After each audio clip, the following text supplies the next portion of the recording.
well, is it morning? I don't know, might be lunchtime. But I'm in my studio today, and as I promised, I was going to do a quick video on how to use Fusion Mineral Paint to paint glass. And I'm actually painting these little Martinelli's apple juice jars. I thought they were adorable. I love the little leaf pattern on them. See how I distressed it just a little bit so that pattern pops out. But this was painted in Heirloom, and I'm going to use, sorry, surprise, surprise, Inglenook and French Eggshell to do the other two, because I'd like kind of a three similar color tones, my three favorite colors, all painted on these little jars to use as little bud bases. The first thing that we start with when we're painting glass is giving the piece a wipe down with some, make sure it's clean first, and then give it a wipe with some rubbing alcohol to take off any grime. And then you use Fusion Mineral Paint's Ultra Grip. Ultra Grip is used when you have a surface that doesn't have any pores. So something like laminate, glass, metal, any non-wood surface, you know, that fake IKEA furniture, Walmart furniture, something with like a laminate faux wood grain on it. Ultra Grip is the key. This stuff is amazing. My friend painted the side of her fridge. She painted it in Homestead Blue, and she put a layer of Ultra Grip on and then painted it, and it is shocking how well that paint is held up on there. I always feel like I can't make promises that things are going to hold up forever, but the durability of Fusion Mineral Paint products compared to other products, especially for furniture, I have not found anywhere else. I've tried every brand of chalk paint. I have always been a chalk paint lover, and because of the ease of using Fusion Mineral Paint, I knew I had to have it available locally because I fell in love with it. I was addicted to it. I was sending my son up to Houghton whenever he was heading in that direction to pick up a couple $100 worth of Fusion Mineral Paint for me, because I couldn't even think about painting a project with a different brand because I was that much in love with it. I have lots of chalk paint. I still have lots of chalk paint. And there are times that sometimes I think, oh, I should use what I already have and I shouldn't just use Fusion Mineral Paint, but I can't. I am so happy with this product that I just find that the chalk paint is starting to dry up in its containers. So it's a product that I love and I stand behind, and, you know, not even store painted pieces with complete factory finishes are indestructible. So just remember that when you're painting, it's not a process that will endure the test of 4 kids in a dirty kitchen, but it is much more durable than other products that I've used. So let's get started. The first thing I'm going to do is I want to talk about, I'm going to grab a paintbrush here so I can put some of that Ultra Grip on. I want to talk about how you put the Ultra Grip on. The problem, not a problem, but the key with Ultra Grip is remembering that you're going to see those brush marks underneath your paint if you put it on sloppy. So you want to do it like you're putting on paint, and that is with a nice smooth brush. I'm just going to pour a little bit on a piece of paper here and show you. Now let's pretend, because I didn't clean this with rubbing alcohol, but you want to make sure there's all oils are off of it and then it's completely clean. Put a little bit of Ultra Grip on. It's kind of a clear, it looks like it goes on a little bit cloudy, but what is great about this is if you decide that you're going to distress it and you use like a dark navy or a chocolate and you want distressing, you don't want that white primer to show through. This is clear, it dries clear. So when you distress underneath, you don't end up seeing anything but the clear, or you won't see anything because it's a clear primer. So when I'm putting this on, I want to make sure that I'm using nice even strokes and spreading that paint around. Again, don't overwork it. That's when you get your brush marks, because this stuff does dry fairly fast.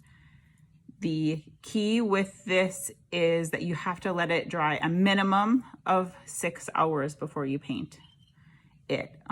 So you do have to think ahead when you're using this Ultra Grip. You can't just paint right away, but I promise you it's worth it.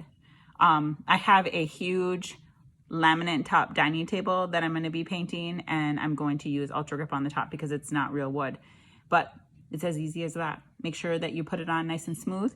Make sure that you don't leave a lot of brush marks behind. So use a nice smooth soft bristle brush and spread it around.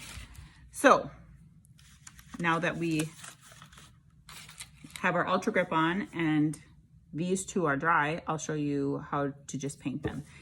When thinking about painting glass, I always have to think, how do I want to end up so I can get it off of my finger so I'm not ruining the paint job when I try to remove it. And I actually find that I like to put it with the top down. So I'll put my finger in and kind of hold the lip of the bottle and do paint the whole surface. And then I can kind of hold it this way.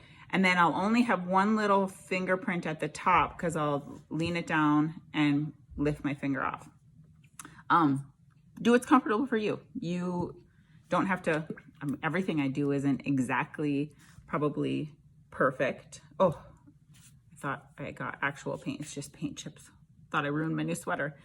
I'm not gonna say I'm an expert at everything, but I enjoy painting and I love working with this product. And so if you have tips, I'd love to hear them because I'd love to become better at what I'm doing. So I'm using a small brush, just like those other ones that I use. These are my favorites. I like them. I get a smooth finish from them. And you can see on this one, I mean, you can't really see any brush marks. It's really fun to work with, even on glass. So I'm gonna stick my finger in there and kind of hold that lip. And I start at the bottom. Make sure I get that paint nice and spread around. And it's gripping really well to the Ultra Grip. Now these, I like to say this is a 1.5 coater. The second coat is not a full coat, but it is a nice quick coat to put on.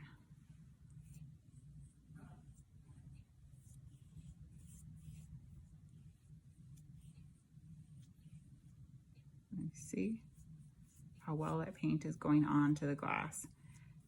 Now what you will notice is none of the paint is absorbing because obviously it's a really smooth finish and it's glass. So you do maybe end up with a few more brush marks than you would on wood. Wood on wood. Because sometimes, especially on a wood surface that's maybe been sanded, you do have a little bit of absorption into the surface. It just kind of settles in, where on the glass it does not.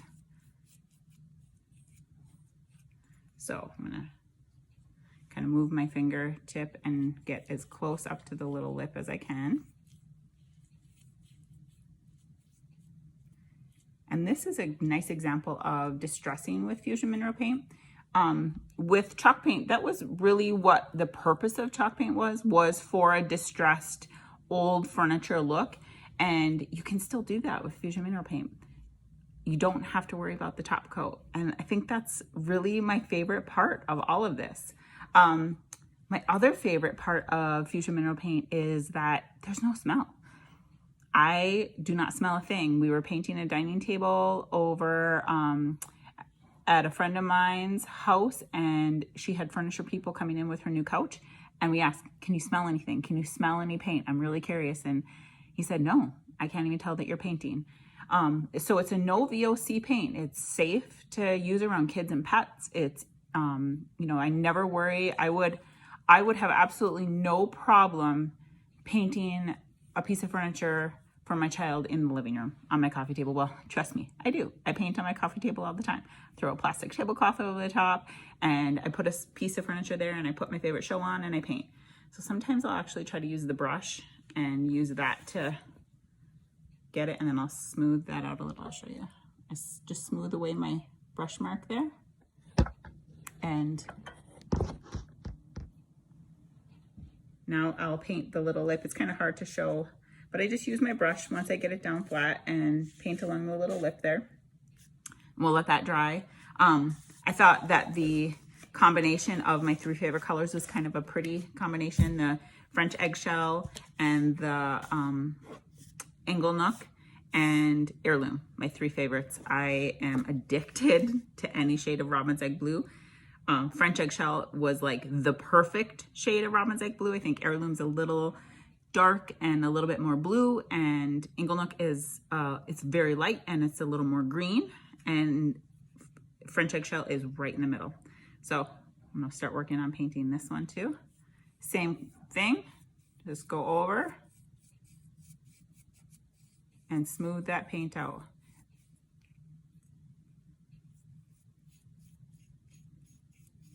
Now what I'm gonna do is I'm gonna finish up painting this jar. I'm gonna stop this video and I'm gonna come back when these are all complete and ready for some distressing, and you can see how I handle that. So I will be back in a moment. So I'm back. Okay, I know I was only gone for a second on the video, but I was actually gone long enough that, I'll show you, that these two jars are now dry. I have actually applied a second coat of the paint, same exact method, let it dry. Sorry, my chair is a little too far out. Let it dry, and now the second coat has dried, and I'm gonna show you how I distress. There is absolutely no scientific method for distressing. It's truly about how much distressing you want, and it's a very personal preference. I am one who does not like a lot of distressing. I like distressing in the areas where you would get natural distressing if you were using it on a daily basis. So how I handle distressing, or how I take care of it, is sometimes on a large piece I'll use a power sander, a orbital power sander with like 100 grit sandpaper on it. Nothing that's going to eat through the surface, but I'll just touch the edges that will naturally be touched if you were going to be using it every day.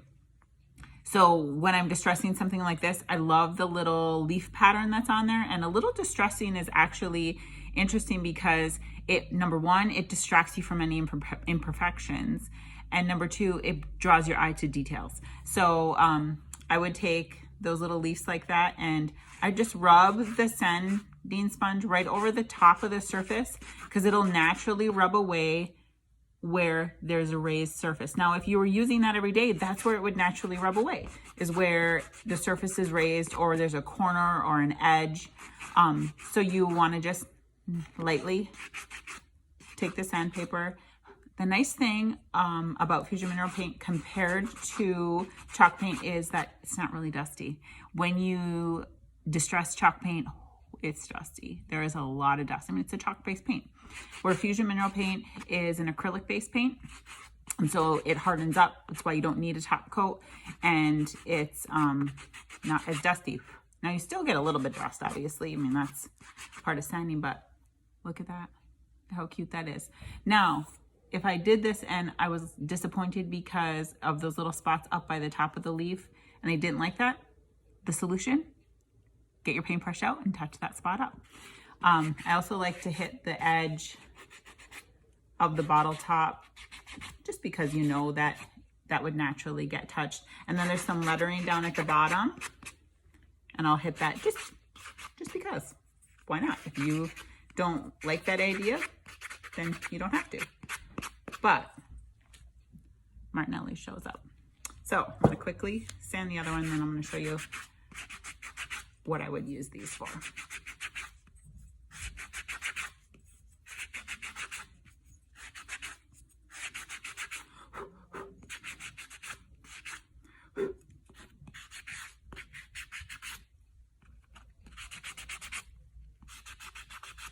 Now these are my dollar store sanding sponges. One side's a little bit rougher, the other side's a little smoother. I don't know, I'm guessing like 60 grit and 80 grit maybe, somewhere in that range. So they can take off a nice amount of stuff. They've got a little bit of meat on them. Now, if you wanted, you could definitely sand on this part, but I feel like that's not someplace that would naturally get touched and distressed. So I'm not gonna do that. I just like hitting the edges of those leaves. Now remember, Fusion Mineral Paint dries really fast to the touch, but it's not truly cured for 21 days. So I would not submerge this. I would not get it wet. when you're doing furniture, you want to make sure that it's not, you don't use any sort of chemicals to clean it. I generally don't anyway. Dawn dish soap should be enough. I have used a magic eraser when my husband and my son have put their dirty boots up on my bench in my entryway that I painted with Fusion Mineral Paint, and it was really grimy and it was kind of caught in some of the wood grain. Used a magic eraser, took it right off, and it didn't ruin the paint surface. But here's these little jars. Martinelli's little apple juice jars. I found these at Dollar General for $1 a piece. My son asked, hey, can I drink that? I said, sure. I'm trying to get rid of the juice anyway. Glug, glug, gone. Like, seriously, how did you drink that in one drink? But hey, teenagers, I guess, right? So I'm going to use these as little bud vases. I think that they're really cute. I am a fake flower person. I like fake flowers.